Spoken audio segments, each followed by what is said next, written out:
After Courtney came back into the room and got into Miriam's face, Miriam took off. She didn't even take her shoes. And the tension was incredible. Nobody wanted to talk, nobody wanted to look at each other, and I, for one, just wanted to get out of there.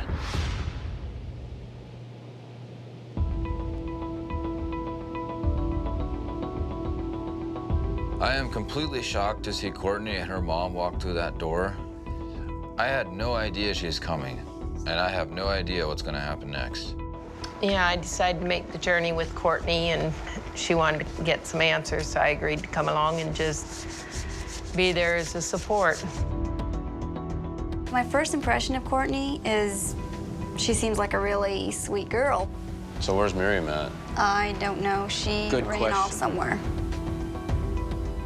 I take Miriam's side before I take Matt's, because I think if she would have known he was married, she wouldn't have hooked up with him. So I feel bad for her. But I'm really worried, like, where she's at right now, because I mean, this is New York City, and she's, like, out there running around, pissed off, you know?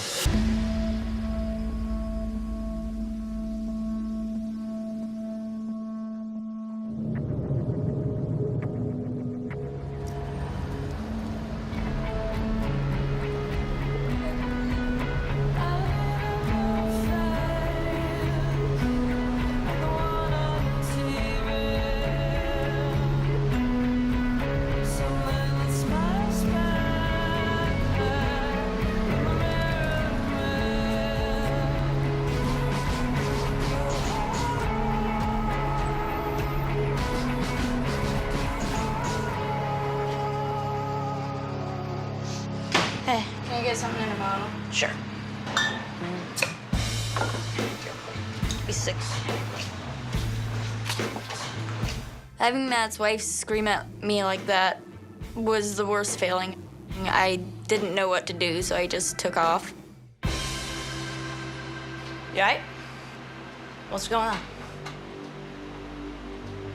Sitting there barefoot in my Amish clothes at a bar. Clearly, things aren't going very well.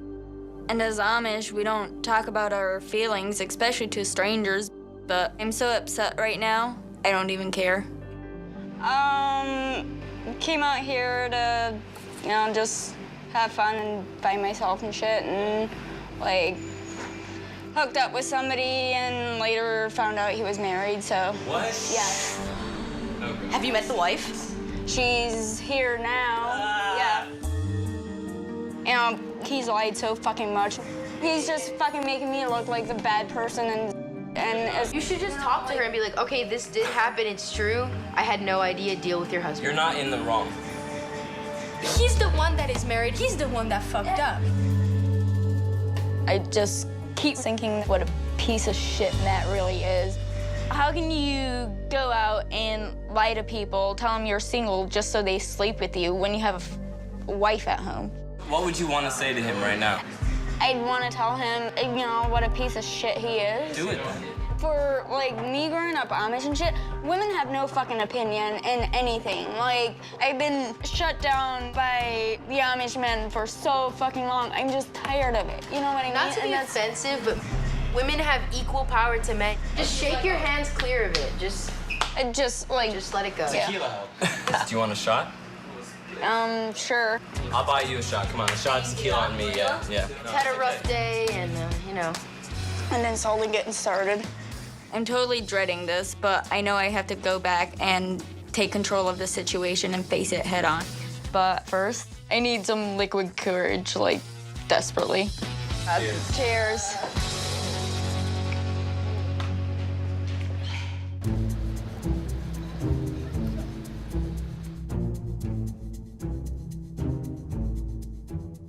We were checking out Matt's history, and we hit a Bulgarian restaurant. Just don't eat their beef soup. Sitting here with Matt's wife and mother-in-law is really awkward. And Bates is definitely not helping, rambling on and on about food like an idiot. The beef tripe. I don't know if you guys know what that is.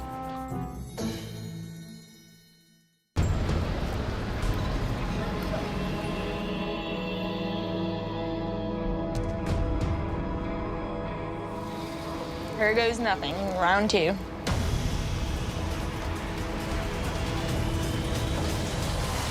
So you wanted the truth? When Miriam storms in to confront Courtney and Matt, I'm thinking, this thing's getting crazier than a rooster fight. Yeah, I'll tell you the truth. Matt and I did sleep together, but he fucking lied and told me he was single. His wife deserves to know the truth. The first night we got to the hostel, we were talking like Barbie said she has a boyfriend. You said you have a girlfriend. Vonda said she's single. I said I'm single. Matt said he's single. Are you guys dating anybody, any of you 3? What about you? No, I'm single. What I can't understand is, like, why did you tell us you're single? I don't know. You had to know it was gonna come out, you know. But when Miriam is telling her what Matt's been up to, Courtney has no reaction. She sits there. She's an extreme case of what the church tells the women to be. The Amish are taught to not show emotions, but Mennonites must be even worse. I mean, I'm just wondering what kind of relationship they have that Matt can go out and do this and not, you know, be in deep shit. Well, I guess I'd have a question. Knowing you didn't know it, that's one thing. But is it common among your people to do that early into getting to know somebody? No, honestly, it's not common. Courtney's mom pretty much, like, calls me a slut, and it's like, yeah, I shouldn't have slept with Matt and everything, but I'm single. You know, he's not. Like, really? What the fuck? Like, you should be yelling at your son-in-law. I'm really kind of amazed to see how calm you are, because I have a serious boyfriend, and if I'd find out that he's cheating on me, I would not be calm about it. Courtney not saying anything was weird, but even weirder was, like, Matt not showing any regret. I just want to smack him across the face and tell him, say something to your fucking wife. I guess I'm just really shocked. I don't know what to believe right now. Why didn't you just tell me the truth? I did tell you what happened. You told her about me, and that was it. Right. That's not all that it is, Matt. Yeah, it is. How can you just sit there and lie about everything? Well, I mean, all the yelling and shit, I just shut down. I mean, how the fuck are you supposed to talk with somebody yelling at you? I mean, of course you're not going to say anything. I could express myself more. Just finally shut down, like, screw you. You're not getting anything out of me. I don't think you guys have a right to ask me these questions. Why don't you just keep your questions to yourselves? We're not back in the Amish country anymore, Matt. I'm not gonna sit back and just shut up about it. I'm not gonna let you just fucking walk all over me anymore.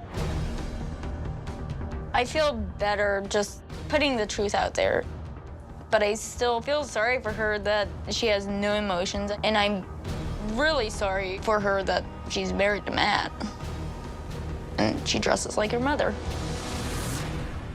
So her life must really suck. You know what, guys? We have a lot on our plate. We're gonna go talk about it and figure some things out. So.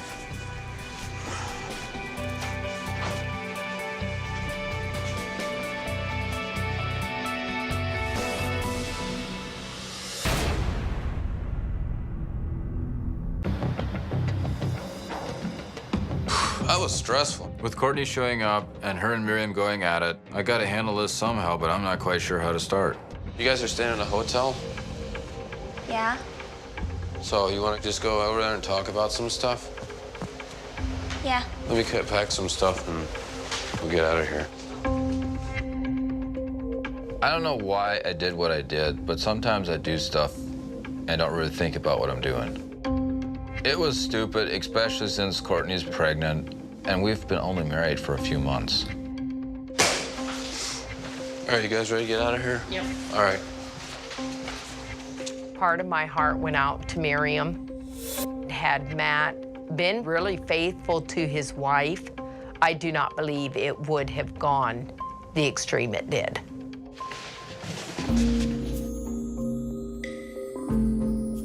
Well, I could really use a drink right now. Yeah, I'm down for that. Let's go. After all this drama, I definitely need a beer. But I have to make it an early night because tomorrow morning I have an audition to be a tour guide. You want to be a tour guide like me? Seems like something I'd like to do. I'll give you a brochure. You can give me a shout.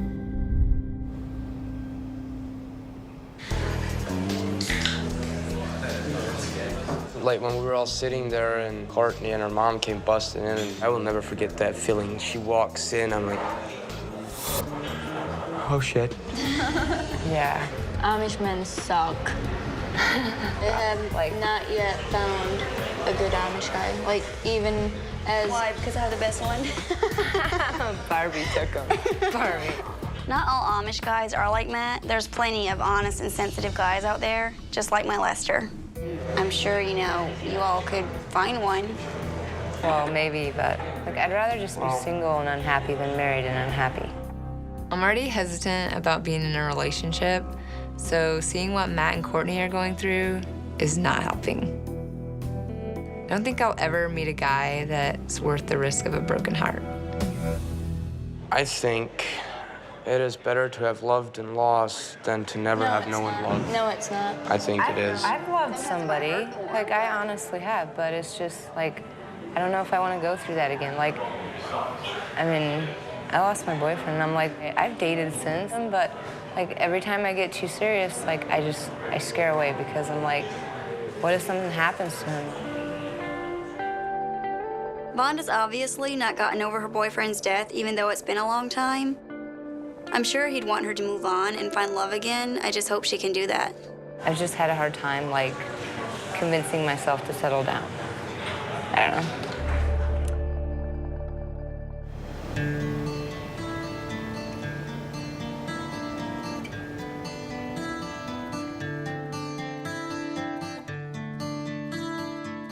I have to make things right with Courtney, but I'm not quite sure how to start. I'm really sorry, and I ask for both of your forgiveness. And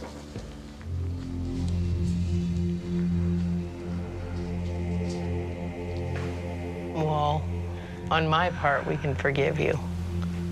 I'm not the one that has to live with it as such. so, do you forgive me too? This was the first time that Matt's ever cheated on me, and I'm hoping it's gonna be the last. I forgive you because I love you, and that's what the Bible says to do. Because I was raised like that, and I don't believe in divorce and remarriage. I really appreciate how forgiving you guys are. I mean, most Amish people aren't like this, and I'm glad you guys are giving me a second chance to prove myself. I want to just go back to being happy.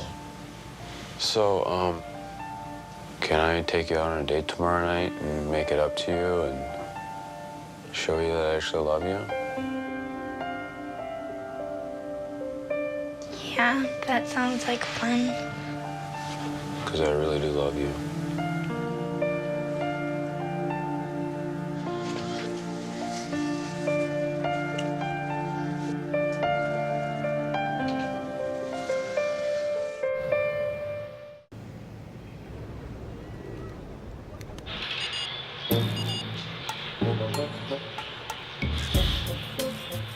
I slept through my alarm because even though I wasn't supposed to, I was out drinking a lot.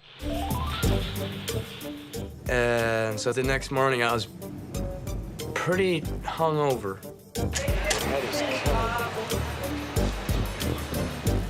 But I have to sober up fast for this tour guide edition or I'm in big trouble. Hey, Bates. Good morning. Good to see you, man. Good morning. You look like hell. What's going on? I'm late. I had a bad night. Well- Hungover, so. Well, that's not a good start to a tour guide class. So, Well, what is it makes you want to be a tour guide? I love entertaining people. Excellent. All my life, I wanted to be an actor. There was this boy, Raccoon we called him, because he had dark circles under his eyes.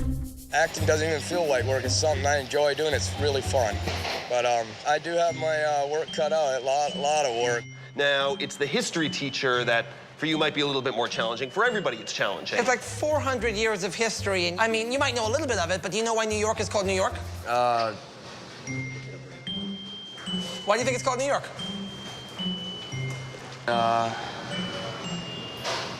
I know a lot more about it when I'm not hungover. Wow. The easiest answer would be there was an old York, and then some of them came over here and made this the New York. But we're gonna get to that. First era was the Dutch colonial. You can take notes on this. Set up as a colony in 1624, was taken over by the British in 1664. So the origin of New York, the very first people who set up here, starting in just about 1775, came the build-up to the American Revolution, 75, and there was the Revolutionary and post-Revolution. And that sort of flowed into the Industrial Age in 1775. You look a little overwhelmed here, Bates. Are we moving too fast for you? No, I think I'm keeping up. I knew it was going to be hard to be a tour guide, like learning all this different stuff. Man, but I do not recommend anybody with a hangover try to actually learn all that.